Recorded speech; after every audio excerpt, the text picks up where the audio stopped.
नमस्ते एवरीवन, इस वीडियो में हम सुपरपोजिशन थ्योरम का ये प्रॉब्लम सॉल्व कर रहे होंगे। सबसे पहले बेसिक्स पढ़ेंगे, उसके बाद डायरेक्टली क्वेश्चन के ऊपर जंप करेंगे। अगर आपको बेसिक्स नहीं पढ़ने तो डिस्क्रिप्शन में नीचे मैंने टाइम सेंड दे रखा है, आप डायरेक्टली प्रॉब्लम के ऊपर जंप कर सकते हैं। अब बेसिक्स में आपको 3 चीज़ें जानने की ज़रूरत है। सबसे पहली चीज़, एक प्रॉब्लम में जितने नंबर ऑफ सोर्सेज होता है उतने नंबर ऑफ सोर्सेज +1 उतने स्टेप्स लगते हैं उस प्रॉब्लम को ख़त्म करने में। सोर्सेज का मतलब होता है या तो वोल्टेज सोर्स या तो करंट सोर्स। यहाँ पे फॉर एग्जांपल 3 सोर्सेज हैं, 3 वोल्टेज सोर्स है, मतलब 3 नंबर ऑफ सोर्सेज है, तो 3 + 1 दैट इज 4, मतलब 4 स्टेप में हमें ये प्रॉब्लम ख़त्म करना है। दूसरा पॉइंट ये कहता है कि हर एक स्टेप में सिर्फ और सिर्फ एक एक्टिव सोर्स रहना चाहिए। अब यहाँ पे हमें पता है फॉर एग्जांपल ये प्रॉब्लम 4 स्टेप में हमें ख़त्म करना है, तो फर्स्ट स्टेप में हम फॉर एग्जांपल इस सोर्स को एक्टिव सोर्स रखेंगे, बाकी सारे के सारे सोर्सेज को निकाल देंगे। दूसरे स्टेप में हम इस सोर्स को एक्टिव सोर्स रखेंगे, बाकी सारे के सारे सोर्सेज को निकाल देंगे। तीसरे स्टेप में हम इस सोर्स को एक्टिव सोर्स रखेंगे, बाकी सारे के सारे सोर्सेज को निकाल देंगे। और फोर्थ स्टेप में पहले 3 स्टेप के जो आंसर्स थे, तीनों के तीनों आंसर्स को ऐड करेंगे और हमारा फाइनल आंसर आ जाएगा। यही करना है, ठीक है।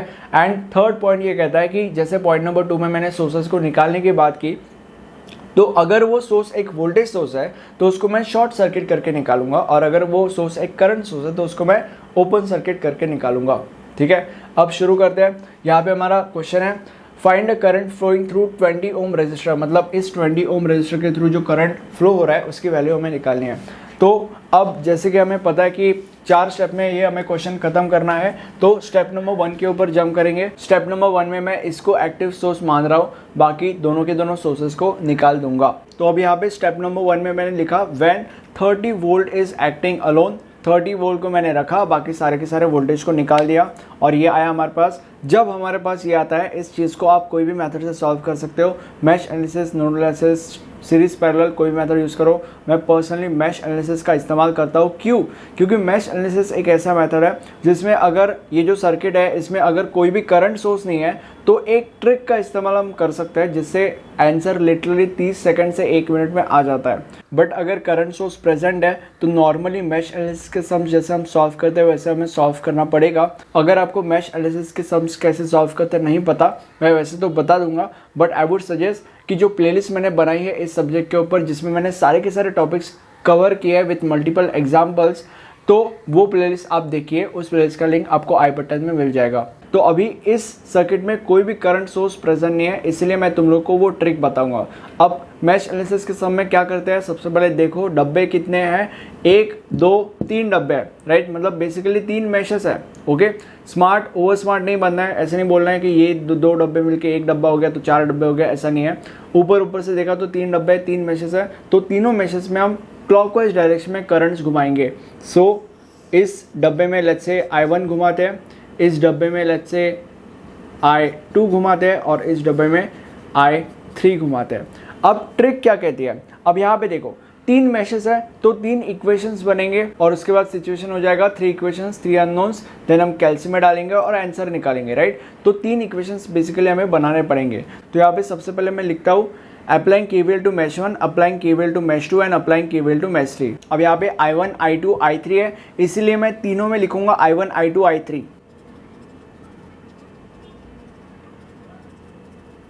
अब ये जो इक्वेशन बनेगा ये हमारा इक्वेशन नंबर 1 होगा, ये इक्वेशन नंबर 2 होगा और ये जो इक्वेशन बनेगा ये हमारा इक्वेशन नंबर 3 होगा, राइट। अब ध्यान से देखना, एक चीज़ आपके दिमाग में होनी चाहिए, वो है सेम का मतलब होता है एडिशन, डिफरेंट का मतलब होता है प्लस। अब यहाँ पे ध्यान से देखो, 1 और 1 सेम होता है और सेम का मतलब एडिशन, मतलब पहले मैच में जितने भी रेजिस्टेंस है सबका एडिशन करो, दैट इज 20 + 8 दैट इज 28। तो 28 हम यहाँ पे लिख देंगे।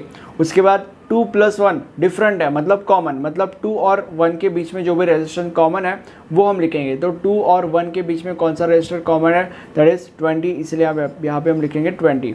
देन 3 and 1 डिफरेंट है, इसलिए कॉमन, 3 and 1 के बीच में जो भी रेजिस्टेंस कॉमन है वो हम यहाँ पे लिख देंगे, दैट इज 8। सो 8 खत्म। अब इसके ऊपर जंप करते हैं, तो 1 and 2 डिफरेंट है, मतलब 1 and 2 के बीच में जो भी कॉमन है वो हम यहाँ पे लिख देंगे, दैट इज 20। उसके बाद 2 and 2 सेम है, तो सेम का मतलब होता है एडिशन, मतलब सेकंड मैच में जितने भी रेजिस्टेंस है सबका एडिशन होगा, that is 20 + 8 and that is 28। उसके बाद 3 and 2 दैट इज़ डिफरेंट, तो 3 and 2 के बीच में जो भी कॉमन है वो हम यहाँ पे लिख देंगे। तो 3 and 2 के बीच में यहाँ पे 8 कॉमन है, इसलिए 8 लिखा जाएगा। उसके बाद यहाँ पे 1 and 3 डिफरेंट है, मतलब कॉमन, तो 1 and 3 के बीच में क्या कॉमन है, 8, इसलिए यहाँ पे 8 लिखा जाएगा। 2 and 3 डिफरेंट है, मतलब कॉमन, 2 and 3 के बीच में जो भी कॉमन है वो यहाँ पे लिखा जाएगा। एंड 3 and 3 मतलब सेम, मतलब थर्ड मैच में जितने भी रेजिस्टेंस है सबका addition that is 8 + 8 that is 16 and 16 + 4 that is 20। अब यहाँ पे मैच 1 है, इसलिए मैच 1 में कोई वोल्टेज सोर्स है क्या, नहीं, और इसलिए यहाँ पे 0 लिखेंगे। ये मैच 2 है, इसलिए मैच 2 में कोई वोल्टेज सोर्स है क्या, नहीं, इसलिए यहाँ पे 0 लिखेंगे। मैच 3 में कोई वोल्टेज सोर्स है क्या, हाँ, इसलिए यहाँ पे मैं लिखूंगा +30। +30 क्यों, क्योंकि ये जो I3 है जो मैच 3 के अंदर है ऑफकोर्स, तो ये ऐसे घूम के ऐसे जा रहा है, तो मतलब माइनस से होकर के प्लस से होकर के आगे जा रहा है, तो आखिरी जिस साइन से होकर के आगे जाता है उसका साइन हम यहाँ पे लिखते हैं दैट इज प्लस, तो +30 लिख दिया।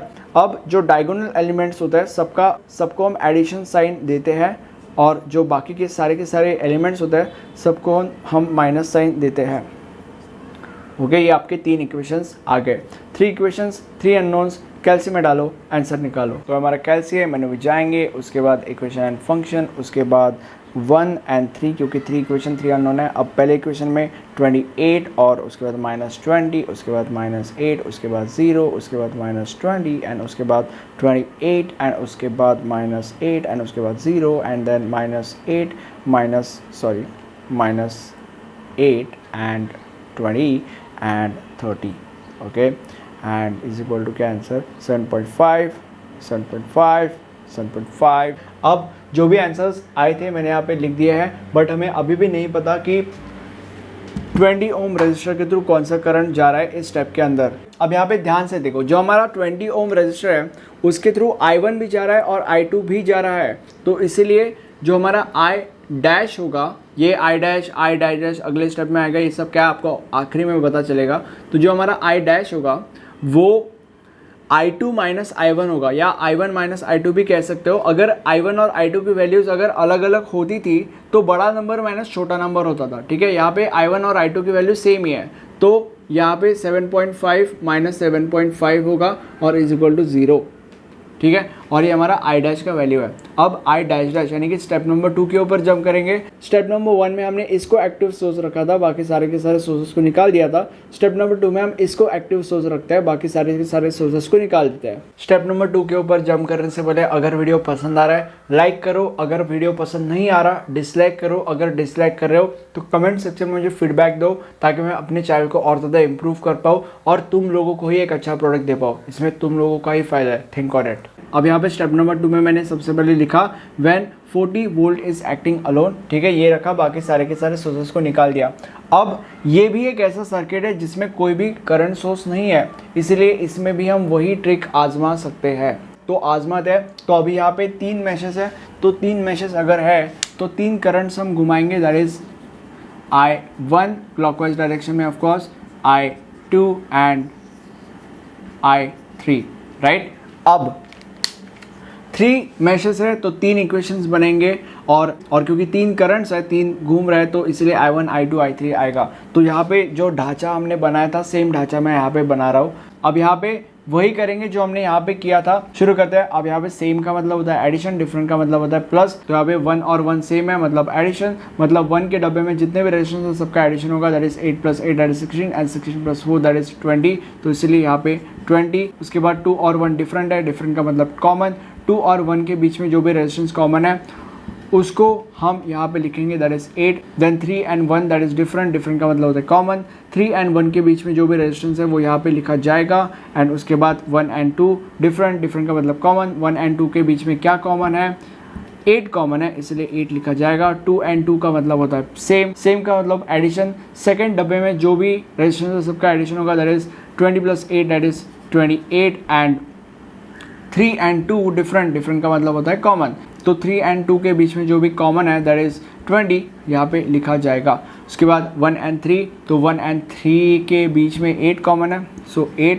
देन 2 and 3, 2 and 3 के बीच में 20 कॉमन है, इसलिए 20। उसके बाद 3 and 3 सेम का मतलब होता है एडिशन। तो थर्ड डब्बे में जितने भी रेजिस्टेंस सबका एडिशन होगा, दैट इज 20 + 8 दैट इज 28। अब यहाँ पे ध्यान से देखो, पहले मैश में कोई भी वोल्टेज नहीं है इसलिए 0, दूसरे मैश में कोई भी वोल्टेज नहीं है इसलिए 0, तीसरे मैश में वोल्टेज है इसलिए मैं यहाँ पे लिखूंगा -40। -40 क्यों? क्योंकि ये जो I3 है वो ऐसे जा रहा है तो प्लस से होकर के माइनस से होकर के आगे जा रहा है। बड़ा का मतलब होता है प्लस, छोटा का मतलब होता है माइनस। सो प्लस से होकर के माइनस से होकर के आगे गया तो आखिरी माइनस से होकर के आगे गया, इसलिए यहाँ पे -40। ठीक है, अब जो डायगोनल एलिमेंट्स है सबको ऐड का साइन देंगे और बाकी सब माइनस होगा। 3 इक्वेशंस आ गए, 3 इक्वेशंस, 3 अननोन्स, कैल्शियम में डालो, आंसर निकालो। तो हमारा कैल्शियम में जाएंगे, उसके बाद इक्वेशन एंड फंक्शन 1 एंड 3, क्योंकि 3 इक्वेशन 3 अननोन है। उसके बाद 20, उसके बाद -8, देन -8, देन 0 एंड उसके बाद -8 एंड उसके बाद 28 एंड उसके बाद -20 एंड उसके बाद 0 एंड उसके बाद -8 एंड देन नहीं एंड देन -20 एंड उसके बाद 28 एंड उसके बाद -40। कैंसिल आते हैं, -10, -12.08 एंड -12.91। अब जो आंसर्स आए थे यहाँ पे लिख दिए हैं, बट हमें अभी भी नहीं पता कि 20 ओम से कौन सा करंट गुजर रहा है। अब 20 ओम से यहाँ पे I2 और I3 गुजर रहा है। अब I2 और I3 की वैल्यूज हमें मिल चुकी है, बट यहाँ पे हम क्या करेंगे, बड़ा माइनस छोटा करेंगे। ठीक है, सो यहाँ पे हम लिखेंगे I इज इक्वल टू बड़ा, ये बड़ा नंबर है इसलिए -12.08 माइनस छोटा, दैट इज ये -12.091, और इसको कैलकुलेट करने के बाद आपको मिलेगा 0.83 एम्पियर। और एरो कौन सा होगा, अब जो बड़ा वाला होता है उसका एरो यहाँ पे लगता है। अब बड़ा वाला कौन सा है, -12.08 मतलब I2। तो I2 जो है वो 20 ओम से ऐसे नीचे जा रहा है। ठीक है, ऐसे नीचे जा रहा है तो इसलिए यहाँ पे नीचे वाला एरो आएगा।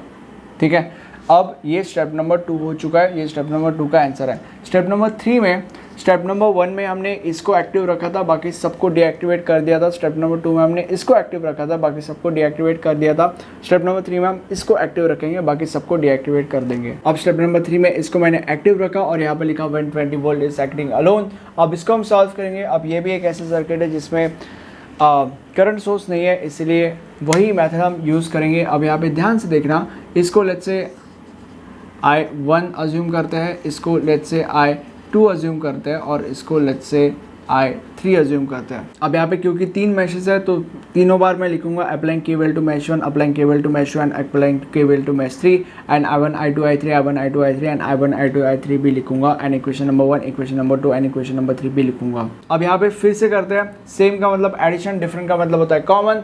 तो यहाँ पे 1 एंड 1 सेम है तो सेम का मतलब एडिशन। फर्स्ट डब्बे में जो भी रेजिस्टेंस है सबका एडिशन होगा, 8 + 8 16 एंड 16 + 4 दैट इज 20। देन 2 और 1 डिफरेंट है मतलब common, 2 and 1 8, then 3 and 1 3 and 1 8, then 1 and 2 1 and 2 8, 2 and 2 same मतलब एडिशन। तो इसमें जितने भी रेजिस्टेंस है that is 20 + 8 that is 28। Then 3 and 2 different है तो common, 3 and 2 that is 20 and उसके बाद 1 एंड 3 दैट इज 8, उसके बाद 2 एंड 3 दैट इज 20 एंड उसके बाद 3 एंड 3 सेम तो मतलब एडिशन। तो थर्ड डब्बे में जो भी एडिशन करेंगे that is 20 + 8 that is 28। Remember one thing, registers को ही ऐड करना है, इन सब में रजिस्टर्स से ही रिलेटेड चीज़ें करनी है। ठीक है, अब यहाँ पे मैच नंबर 1 में कोई वोल्टेज सोर्स है क्या, नहीं है इसलिए 0। मैच नंबर 2 में कोई वोल्टेज सोर्स है क्या, हाँ है, तो यहाँ पे 20 लिखा जाएगा। 20 क्यों लिखा, क्योंकि जो I2 है वो ऐसे घूम रहा है तो माइनस से होकर के प्लस से होकर के आगे गया, तो आखिर का जो साइन था वो प्लस था, इसलिए यहाँ पे 20 लिखा गया। उसके बाद I3 में कोई भी वोल्टेज नहीं है इसलिए यहाँ पे 0 आएगा। अब जो भी डायगोनल्स है सबको हम ऐड देंगे, बाकी सब माइनस। 3 इक्वेशंस, 3 अननोन्स, कैल्शियम में डालो, आंसर निकालो। तो हमारा कैल्शियम में जाएंगे, उसके बाद इक्वेशन फंक्शन, उसके बाद 1 एंड 3, उसके बाद पहला इक्वेशन क्या है 20 एंड देन -8 -8 0 -8 28 एंड -20 एंड उसके बाद 20 एंड उसके बाद -8 एंड -20 एंड उसके बाद 28 और उसके बाद 0 कैंसल्स 5 6.45 एंड 6.04। अब जो भी आंसर्स आए थे यहाँ पे लिख दिए हैं। अब एक चीज़ ध्यान से देखो, ये जो I1 I2 I3 के सारे नंबर्स हैं और इसके I1 I2 I3 के सारे नंबर्स हैं, दोनों के नंबर्स सेम है। क्यों? क्योंकि तीनों में दोनों में हमने सेम I1 I2 I3 के जो मेजर्स है अज्यूम किए थे, ठीक है, और इसीलिए सेम है। हमने बस एक बार फिर से किया क्योंकि आपको एक बार प्रैक्टिस हो जाती है। बस एक डिफरेंस है दोनों में कि यहाँ पे -40 है क्योंकि यहाँ पे ये वोल्टेज है और यहाँ पे 20 है क्योंकि ये वोल्टेज है। बस एक डिफरेंस है। तो एग्जाम में 2-2 बार 3-3 बार ये सब नहीं करते बैठना है। तीनों के तीनों जो आपके सर्किट्स है, तीनों के तीनों में एक ही डब्बे को I1 लो, एक ही डब्बे को I2 लो और एक ही डब्बे को I3 लो। मतलब फॉर एग्जांपल अगर तुमने ये फॉर्मेट चूज किया, नीचे वाले को I1 चूज किया, इसको I2 चूज किया और इसको I3 चूज किया, तो तीनों में सेम रखो। एंड देन अगर आप ऐसा करोगे तो तुम्हें बार बार कैलकुलेट नहीं करना पड़ेगा। एक बार तुम्हारा ये आ जाएगा तो तुम्हें पता चलेगा कि तीनों में ये I1 I2 I3 का जो नंबर है वो सेम ही है। सारे के सारे I1 I2 I3 के नंबर सेम है। आपको बस करना क्या है, आपको जो वोल्टेज है वो डिपेंडिंग ऑन कि यहाँ क्या है, यहाँ क्या है और यहाँ क्या है, वो चेंज करना है। मतलब बेसिकली तीनों में बस एक नंबर का फर्क आएगा। तो ऐसा करके आप बहुत ज़्यादा टाइम रिड्यूस कर सकते हो अपना और जल्दी से आंसर निकाल सकते हो। अब यहाँ पे I1 I2 I3 की वैल्यू आ चुके हैं, बट फिर भी हमें नहीं पता कि 20 ओम के थ्रू कौन सा करंट फ्लो कर रहा है। तो अभी यहाँ पे 20 ओम के थ्रू I2 और I3 फ्लो कर रहा है। तो I2 और I3, तो हम क्या करेंगे, बड़ा माइनस छोटा। तो यहाँ पे हम लिखेंगे I dash dash dash is equal to, बड़ा क्या है इसमें से 6.45 माइनस 6.04 और इसका आंसर आता है 0.42 एम्पियर। एरो कौन सा आएगा, बड़े वाले का। तो 6.45 मतलब कि I2 20 ओम से कैसे फ्लो हो रहा है, ऐसे नीचे हो रहा है, राइट। तो यहाँ पे नीचे का एरो आएगा। तो यहाँ पे स्टेप नंबर 3 खत्म हो गया। अब स्टेप नंबर 4 यहाँ पे हम लिखेंगे बाय सुपरपोजिशन थ्योरम। और यहाँ पे जो भी पहले 3 स्टेप्स थे उन तीनों के जो आंसर्स थे सबका एडिशन होगा। That is I is equal to I1 plus I dash plus I dash dash plus I dash dash dash is equal to क्या है, किधर क्या, 0 मतलब मैटर नहीं करता, दिस प्लस दिस किधर गया यार, घूम जाता है, 0 plus 83 plus 0 plus 83 plus 0.83 plus 0.42, answer आता है 1.25, ठीक है। और एरो कहाँ पे आएगा, एरो नीचे आएगा क्योंकि दोनों में जो एरो नीचे है, ठीक है। अगर दोनों में एरो ऊपर नीचे होता था तो बड़े वाले का एरो लगता था, ओके। ये आपका फाइनल आंसर है। अब ये जो सब्जेक्ट तुम पढ़ रहे हो ये पूरा का पूरा मैंने कवर कर दिया है इस प्लेलिस्ट के अंदर। इस प्लेलिस्ट के अंदर के सारे वीडियोस आपको देखने हैं और इस सब्जेक्ट में बहुत ही ज़्यादा आसानी से पूरे के पूरे मार्क्स स्कोर करने हैं। Thank you for watching this video. Have a nice day. Bye bye.